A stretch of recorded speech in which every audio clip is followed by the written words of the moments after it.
this is why our first recommendation moves towards the development cost.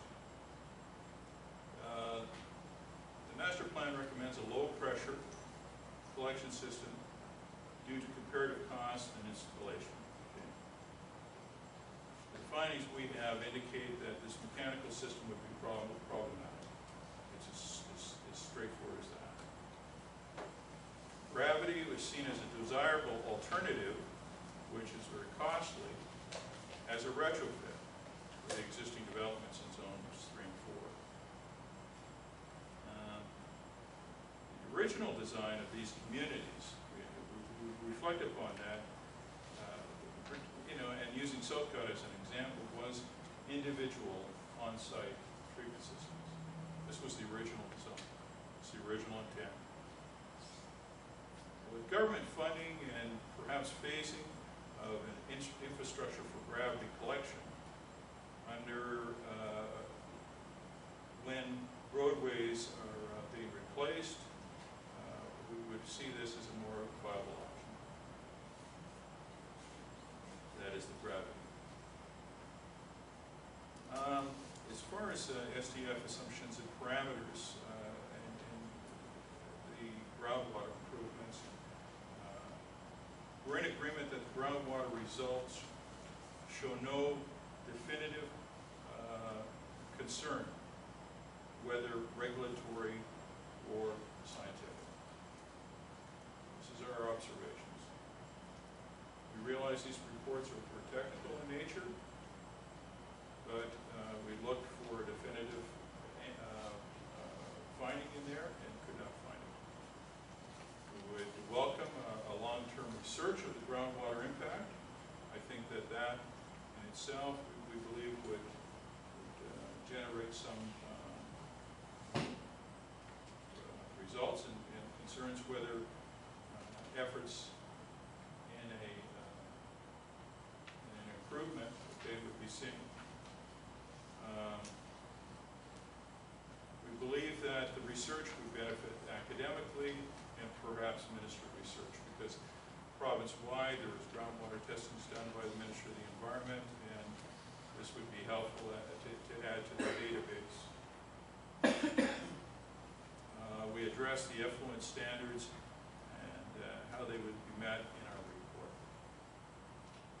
For the costing of the SDF and the collection systems, believe that the best cost-to-benefit approach is to make use of the existing infrastructure. I repeat that.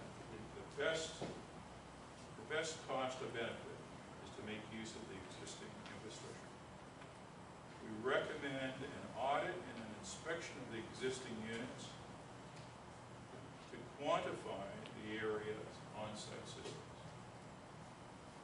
That way we know what we have, what we're dealing with. Education and enforcement, okay, or compliance, have been identified as key factors in the longevity of the systems, okay, and compliance with regulation. We see a strong and active community associations, and we believe that because of that, a program developed around the existing infrastructure and it would be reasonable to implement, because there would be a lot of cooperation, we believe, from the community. It's not a fragmented community where you would see pockets of people. We believe that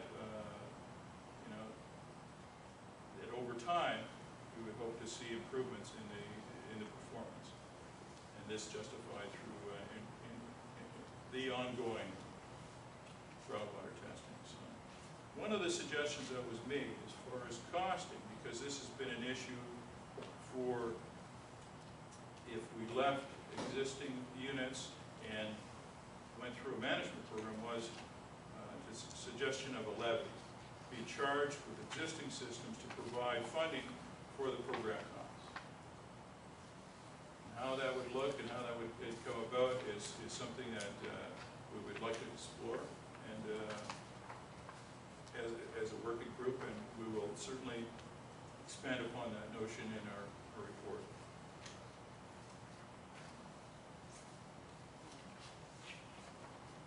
Any questions from anybody on the report? Oh, Elizabeth? Just as you read, several things came to my mind. One was, first, there's a couple of documents that might be of interest to you. One is the draft official plan and what implications that's going to have on development, and you might find that of interest. And also, there's a road needs study that states when the roads would be replaced in the future. So that would have implications on whether we're going to be installing lines when roads are replaced. And also, you speak of the education enforcement, and it was interesting that one of the items that came out of Carl's report in talking with some of the sanitation people was that we've shifted from an 80% emergency, 20% maintenance, to an 80% maintenance to a 20% emergency type of action. So there is a process of education already in place, and maybe it'd be interesting to know how and where that's coming from. And if it's, obviously it's being effective to some degree, if 80% of the issues they deal with are maintenance related as opposed to emergency related. So.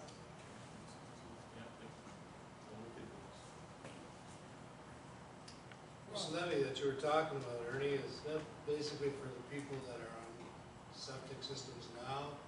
This is what the notion was, because what the language has been for costing has been a kind of a user pay format. I know there's all different variations of that which would have to be explored, but we thought if the existing infrastructure was to be utilized, it would be similar to what we see the province implementing right now is a life cycle cost. So what you have is, when you put into place an infrastructure, such as if I could use the plant as an example, because we actually have a figure for that. If you put into place infrastructure, you're required to set out a budget for that to replace it over its lifespan. I think you can look at that type of system as a start for what is the life expectancy of some of these systems under a management program, and how would we fund those when they reach that cycle. So that would be one of the views we would see as far as applying a figure to that levy. We would think that that would be, it's something we could discuss. It was a wonderful suggestion, we thought. So as we see, these types of things are kind of surfacing as we hopefully discuss things. And I would think that I look for suggestions too as we expose these kind of costs and approaches from the committee. Does that answer your question, Ron? Right now, yeah. Okay, all right, yeah. I know, it's tough for me to comment on it. It was I just wanted to see if that was just basically for the people in zone 3 and 4. Yeah. What you're saying. It was Dave had actually suggested it, and I thought that it's unfortunate he's not here, because I'd like to get, I think he would be interested in talking on that topic too. Just to push that point, just to further clarification, Yeah. Are you suggesting that the municipality becomes a management system for zones 3 and 4 for a surcharge on the properties, much like the health premium, the non-tax that the government uses every year with the non-tax premium? Are you suggesting that there would be an on-site septic management non-tax premium that the management of the municipality would then manage, and then when your system came up for renewal, you would have some money to put towards? Is that the idea? Well, I think we're at a point right now where we're looking for ideas. I mean, as I said in the beginning here, our mandate is to see alternatives. Okay, we have to be creative thinkers too. As we go through this information, we need to think a bit outside of the box.